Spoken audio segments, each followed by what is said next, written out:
जय श्री कृष्ण। राधे राधे। एकादशी का व्रत रखने वाले लक्ष्मीपति नारायण के परम भक्तों को आमलकी एकादशी व्रत की हार्दिक शुभकामनाएं। आज फाल्गुन माह के शुक्ल पक्ष की एकादशी का व्रत रखा जाएगा। यह व्रत समस्त मनोकामनाओं को पूर्ण करने वाला है। इस दिन पूरे विधि विधान के साथ लक्ष्मीपति नारायण की पूजा अर्चना करके व्रत रखने से मनुष्य की सारी मनोकामनाएं पूर्ण होती है। वह अपने जीवन की समस्त मनोकामनाओं की पूर्ति करता हुआ अंत समय में विष्णु धाम को जाता है। अतः हर मनुष्य को अपने जीवन में आमलकी एकादशी का व्रत जरूर करना चाहिए। व्रत रखकर आंवले को ग्रहण करना चाहिए, भगवान को भोग लगाना चाहिए और ज़्यादा से ज़्यादा आंवले का दान भी करना चाहिए। आप सभी के उज्जवल भविष्य की कामना करते हुए अब अपने सुनते हैं आमलकी एकादशी व्रत की संपूर्ण कथा। तो श्रद्धा भाव से इस कथा को पूरा सुनना और ज़्यादा से ज़्यादा लक्ष्मीपति के भक्तों में शेयर करके मीरा भक्ति चैनल को सब्सक्राइब जरूर करना। श्री नारायण आपकी सारी मनोकामनाएं पूर्ण करे। तो प्रेम से कहिए, लक्ष्मीपति नारायण के अनंत स्वरूपों की जय हो। तुलसी माता की जय हो। लक्ष्मी माता की जय हो। एक समय की बात है, सब धर्मों के ज्ञाता, वेद और शास्त्रों के अर्थ ज्ञान में पारंगत, सबके हृदय में रमण करने वाले, श्रीमन नारायण के तत्व को जानने वाले तथा भगवत परायण भक्त शिरोमणि प्रहलाद जी जब सुखपूर्वक बैठे हुए थे तो उस समय उनके समीप सब धर्म का पालन करने वाले महर्षि जन कुछ पूछने के लिए वहां आए। महर्षियों ने कहा कि प्रहलाद जी, आपको प्रणाम है, हम आज आपसे कुछ पूछने की इच्छा रखते हैं। तो उन्होंने कहा कि निसंकोच कहिए। तो महर्षियों ने कहा कि प्रहलाद जी, आप ऐसा कोई साधन बताइए जिसे ज्ञान, ध्यान और इंद्रिय निग्रह के बिना ही अनायास भगवान नारायण का परम पद प्राप्त हो जाए। तो ऋषियों के ऐसा पूछने पर संपूर्ण लोकों के हित के लिए उद्धत रहने वाले विष्णु भक्त महाभाग प्रहलाद जी ने इस प्रकार कहा कि महर्षियों, जो 18 पुराणों का सार से भी सारतर तत्व है, जिसे कार्तिकेय जी के पूछने पर भगवान शंकर ने उन्हें बताया था, मैं उसका वर्णन करता हूँ, ध्यान पूर्वक सुनना।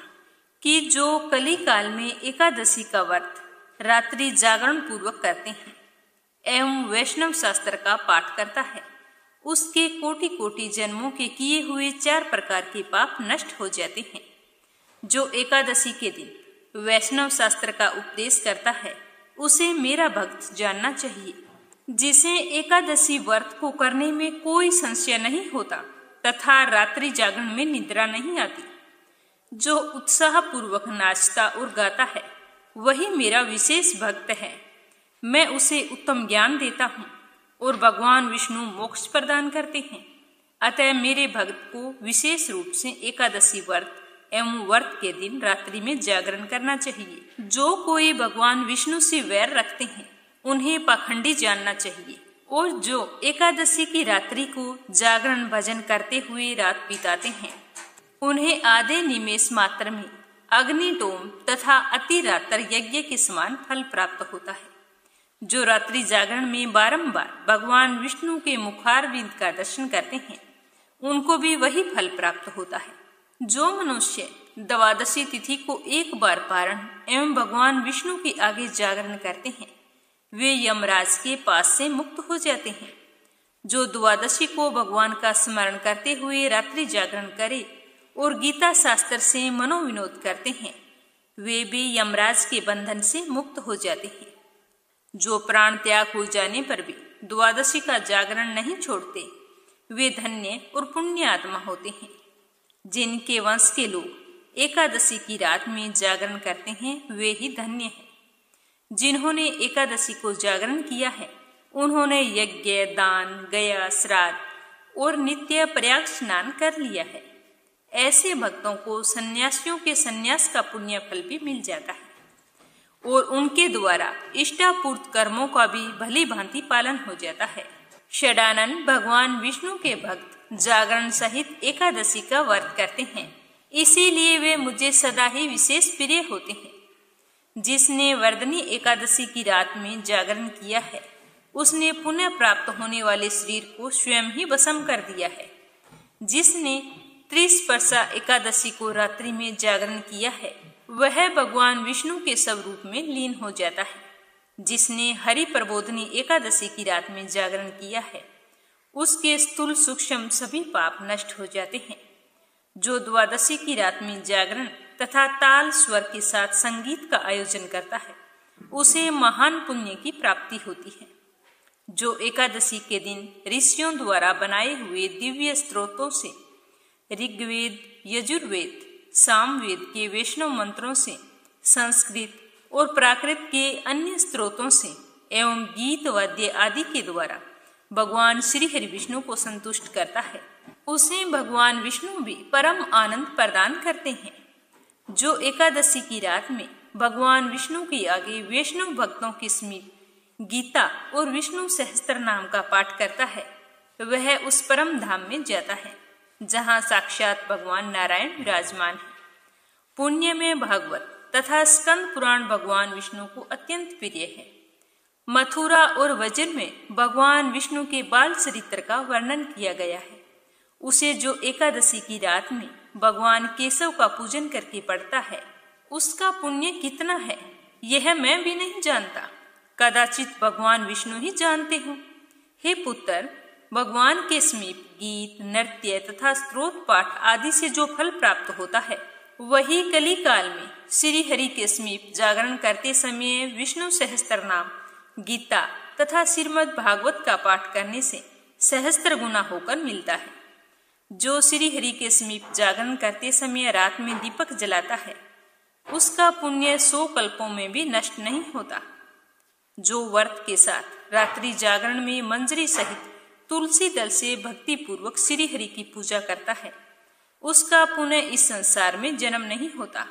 स्नान, चंदन, लेप, धूप, दीप, निवेद और तांबू यह सब जागरण काल में भगवान विष्णु को समर्पित किया जाए तो ऐसा करने से अक्षय पुण्य फलों की प्राप्ति होती है।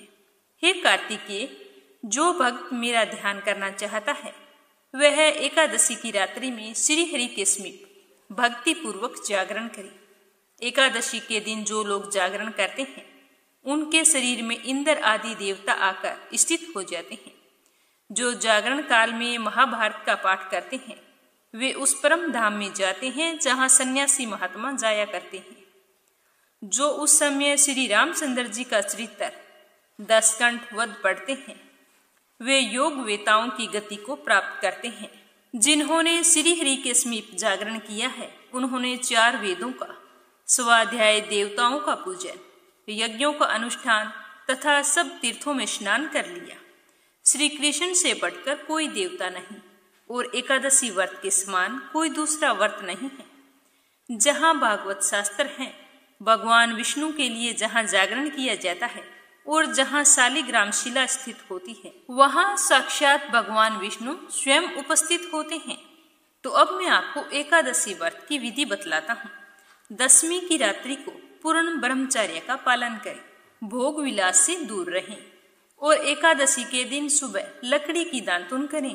इस दिन पेस्ट का प्रयोग नहीं करना चाहिए। नींबू, जामुन या आम के पत्ते लेकर चबा लें और अंगुली से अपने गले को शुद्ध कर लें।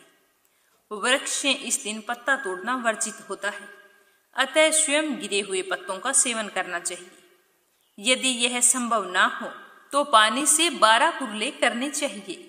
उसके बाद में स्नान आदि से निवृत्त होकर मंदिर में जाकर गीता का पाठ करें या फिर पुरोहित जी से सुने। एकादशी के दिन गीता जी का पाठ अवश्य करना चाहिए और प्रभु के सामने इस प्रकार संकल्प करना चाहिए कि आज मैं चोर, पाखंडी और दुराचारी मनुष्यों से बात नहीं करूंगा और ना ही किसी का दिल दुखाऊंगा। गौ और ब्राह्मण को फल, आहार एवं अन्न आदि देकर प्रसन्न करूंगा। रात्रि को जागरण करके कीर्तन करूंगा। ओम नमो भगवते वासुदेवाय, आपके इस मंत्र का जाप करूंगा।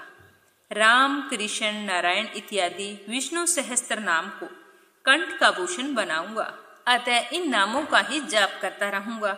इस प्रकार के संकल्प करके श्री हरि विष्णु भगवान का स्मरण करके प्रार्थना करें कि हे त्रिलोकपति, मेरी लाज आपके हाथ में है, अतः मुझे इस प्रण को पूरा करने की शक्ति प्रदान करें। ज्यादा से ज्यादा मौन, जप, शास्त्र पठन, कीर्तन, रात्रि जागरण एकादशी व्रत में बहुत ही ज्यादा लाभ पहुंचाते हैं।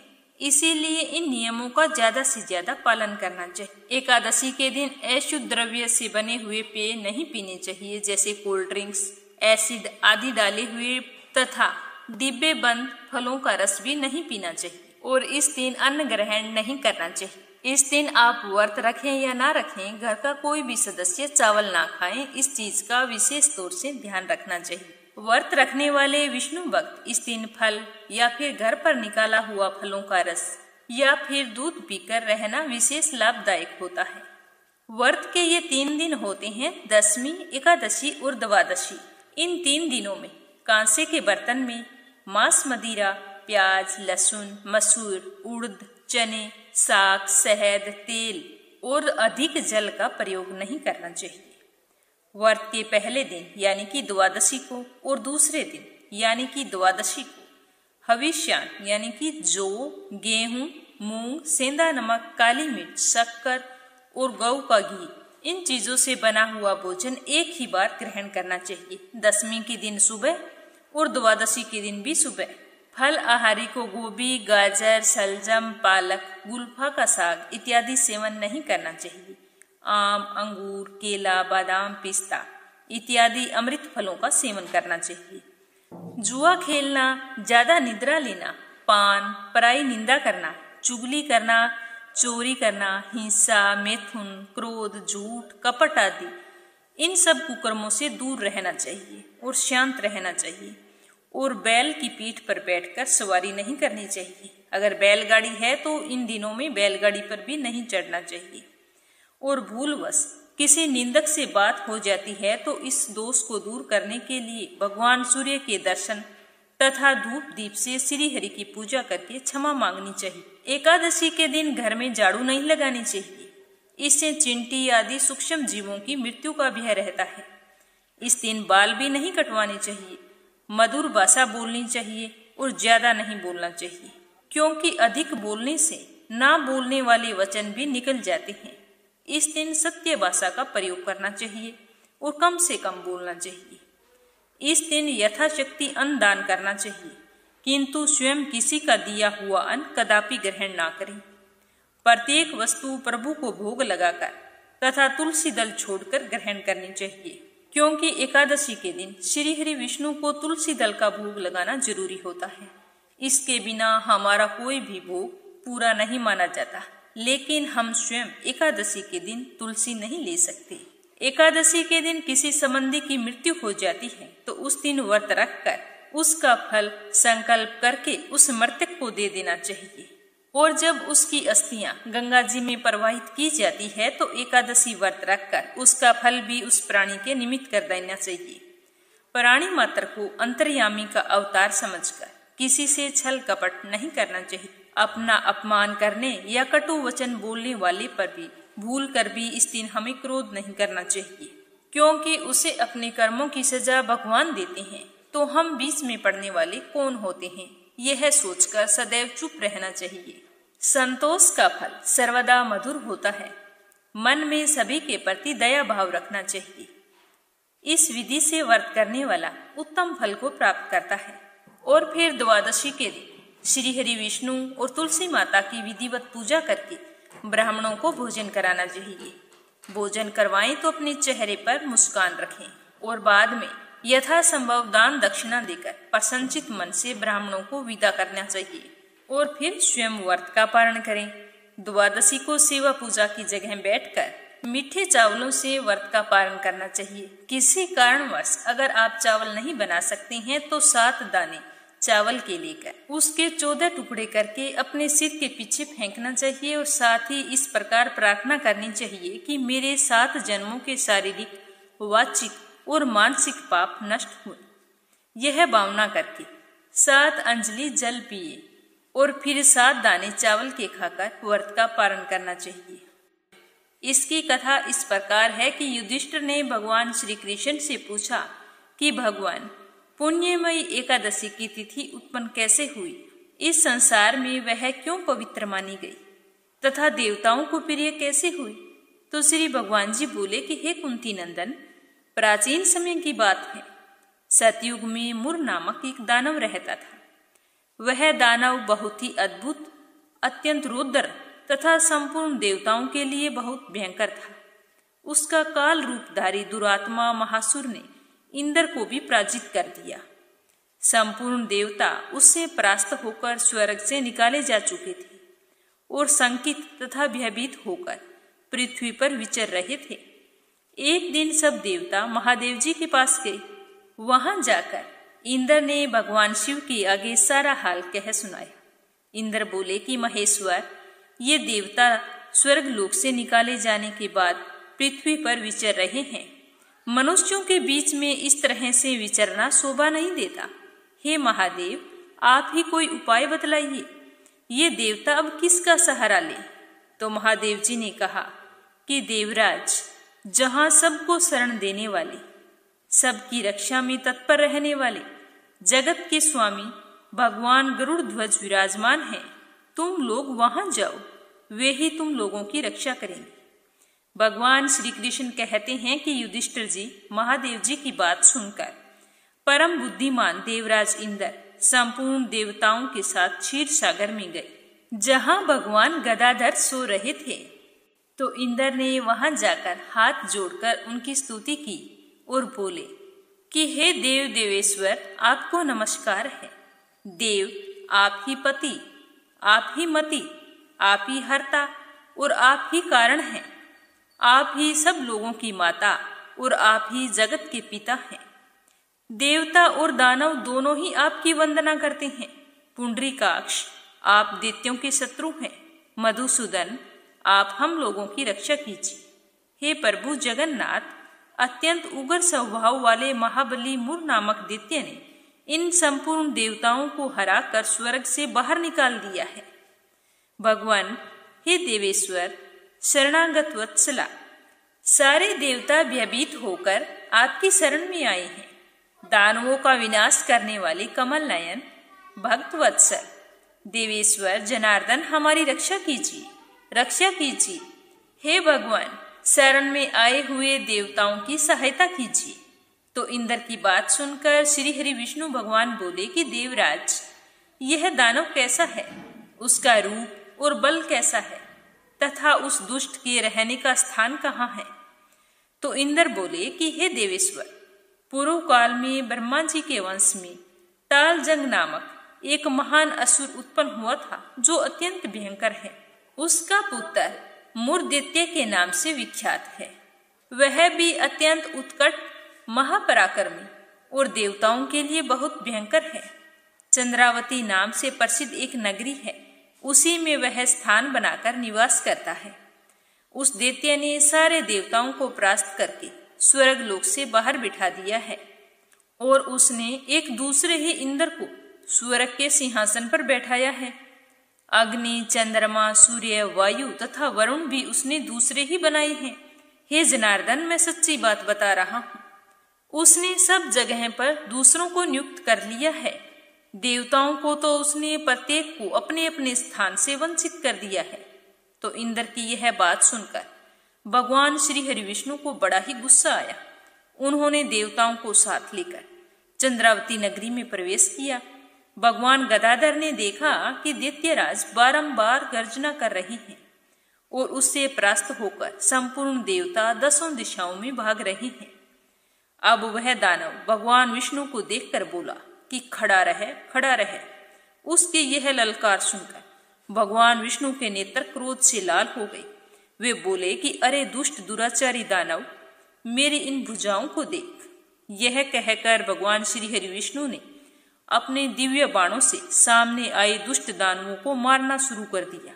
तो दानव भय से भयभीत हो उठे। हे पांडुनंदन, तत्पश्चात श्री हरि विष्णु ने दैत्य सेना पर चक्र का प्रहार किया। तो उस प्रहार से छिन्न भिन्न होकर सैकड़ों योद्धा मौत के मुख में चले गए। इसके बाद भगवान मधुसूदन बद्रिका धाम को चले गए। वहां सिंहावती नाम की एक गुफा थी जो 12 योजन लंबी थी। हे पांडुनंदन, उस गुफा में एक ही दरवाजा था। भगवान विष्णु उसी में सो गए। वह मूर दैत्य भगवान को मार डालने के उद्देश्य से उनके पीछे पीछे तो लगा ही था, तो उसने भी गुफा में प्रवेश कर लिया। वहां भगवान को सोते हुए देखकर उसे बड़ा ही हर्ष हुआ। उसने सोचा कि यह दानवों को भय देने वाला देवता है, इसीलिए कोई संदेह नहीं, आज मैं इसे मार डालूंगा। दानव के इस प्रकार विचार करते ही भगवान विष्णु के शरीर से एक कन्या प्रकट हुई, जो बड़ी ही रूपवती, सौभाग्यशालिनी तथा दिव्य अस्त्र शस्त्रों से सुशोभित थी। वह भगवान श्री हरि विष्णु के तेज के अंश से उत्पन्न हुई थी। उसका बल और पराक्रम महान था। तो दैत्य मूर ने उस कन्या को देखा। कन्या ने युद्ध का विचार करके दानव के साथ युद्ध के लिए याचना की। युद्ध छिड़ गया। कन्या सब प्रकार की युद्ध कला में निपुण थी, लेकिन वह महान असुर उस कन्या के हुंकार मात्र से ही जलकर राख हो गया। दानव के मारे जाने पर भगवान जाग उठे। उन्होंने दानव को धरती पर इस प्रकार निष्प्राण पड़ा देखकर कन्या से पूछा कि मेरा यह शत्रु अत्यंत उग्र और भयंकर था, इसका वध किसने कर दिया? तो वह कन्या बोली कि हे स्वामी, आपके ही प्रसाद से मैंने इस महादैत्य का वध किया है। तो श्री भगवान जी ने कहा कि कल्याणी, तुम्हारे इस कर्म से तीनों लोकों के मुनि और देवता आनंदित हुए हैं। अतः तुम्हारे मन में जैसी भी इच्छा हो उसके अनुसार मुझसे कोई वर मांग लो। देव दुर्लभ होने पर भी वह वरदान मैं पूरा करूंगा, इसमें कोई संदेह नहीं है, निसंकोच कहो।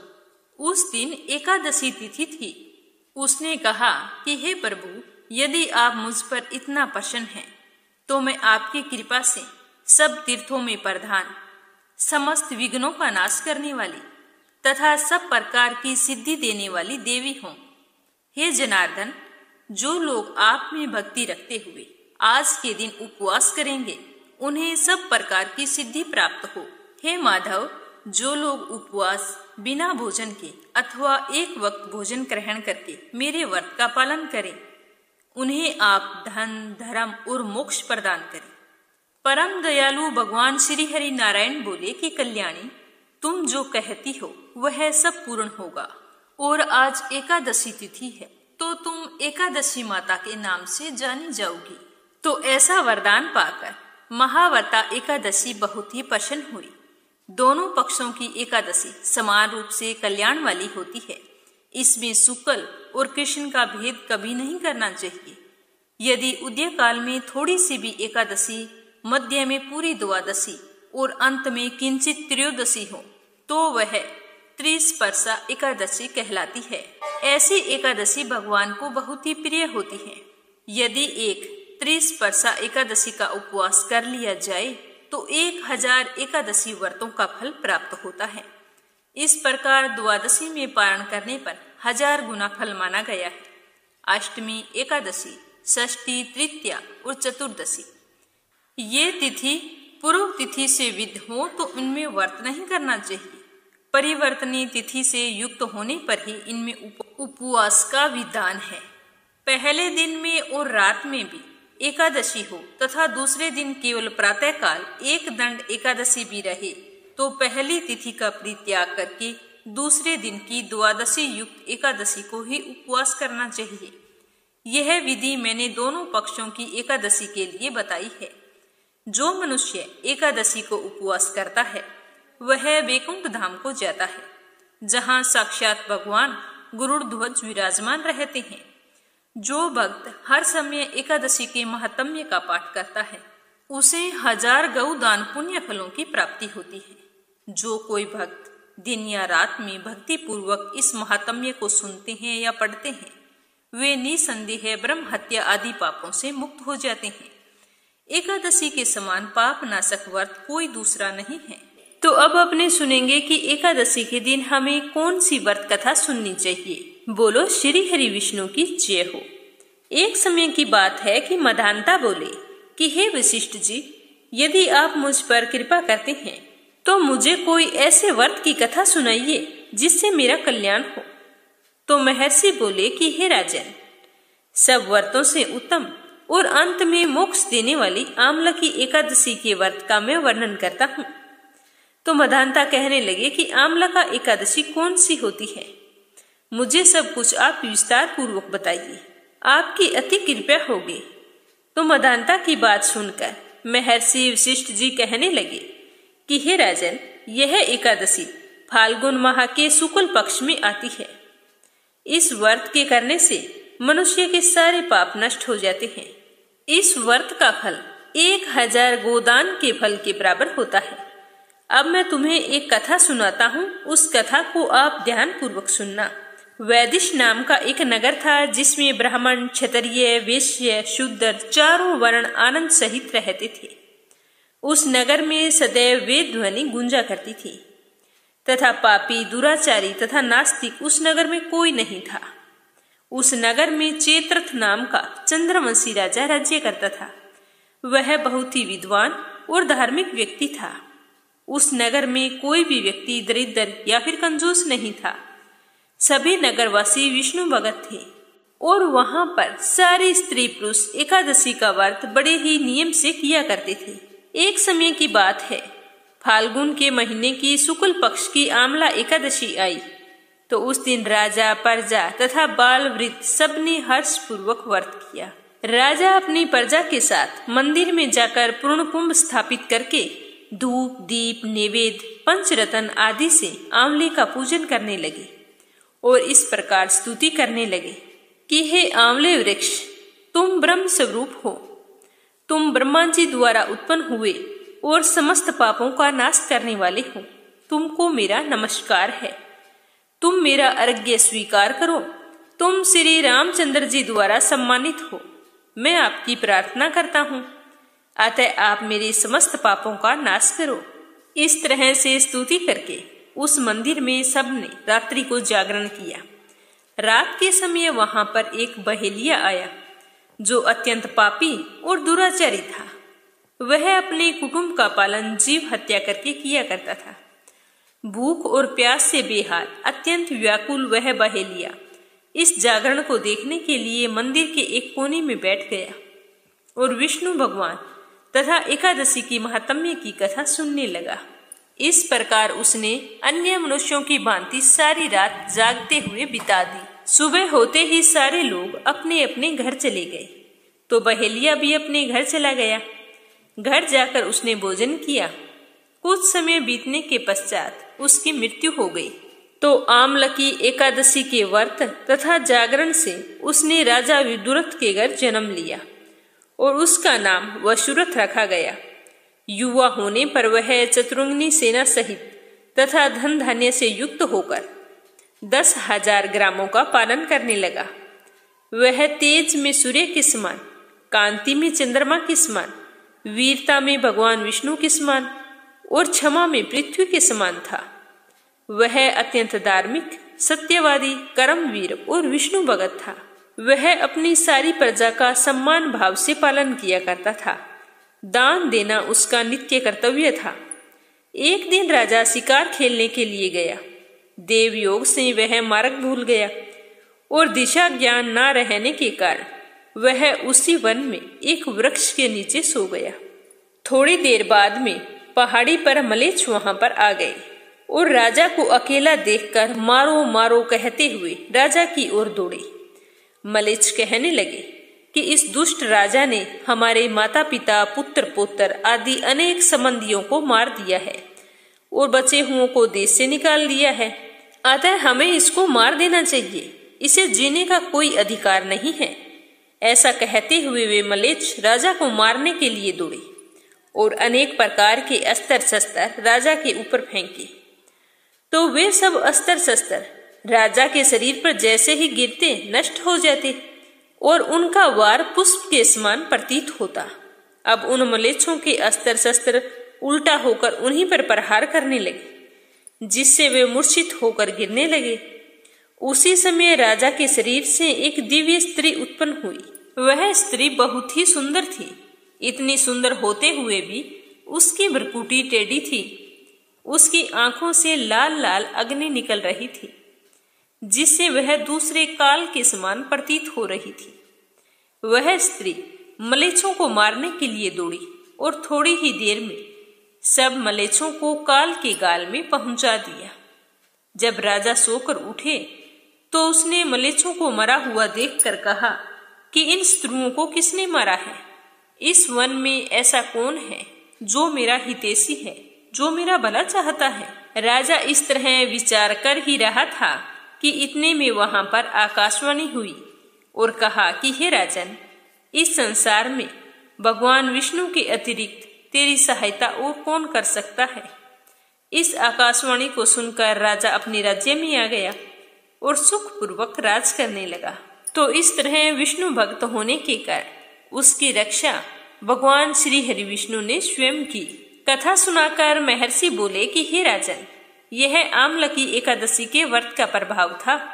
जो मनुष्य इस आमलकी एकादशी का व्रत बड़े ही श्रद्धा भाव से करते हैं और व्रत कथा को सुनते हैं और एकादशी के सारे नियमों का पालन करते हैं, वे प्रत्येक कार्य में सफल हो जाते हैं और अंत में उन्हें विष्णु लोक की प्राप्ति होती है। बोलो विष्णु भगवान की जय हो। तो इस तरह हर मनुष्य को एकादशी का व्रत बड़े नियम और श्रद्धा भाव से करना चाहिए और व्रत रखें तो व्रत कथा अवश्य सुननी चाहिए। जय श्री कृष्ण। राधे राधे।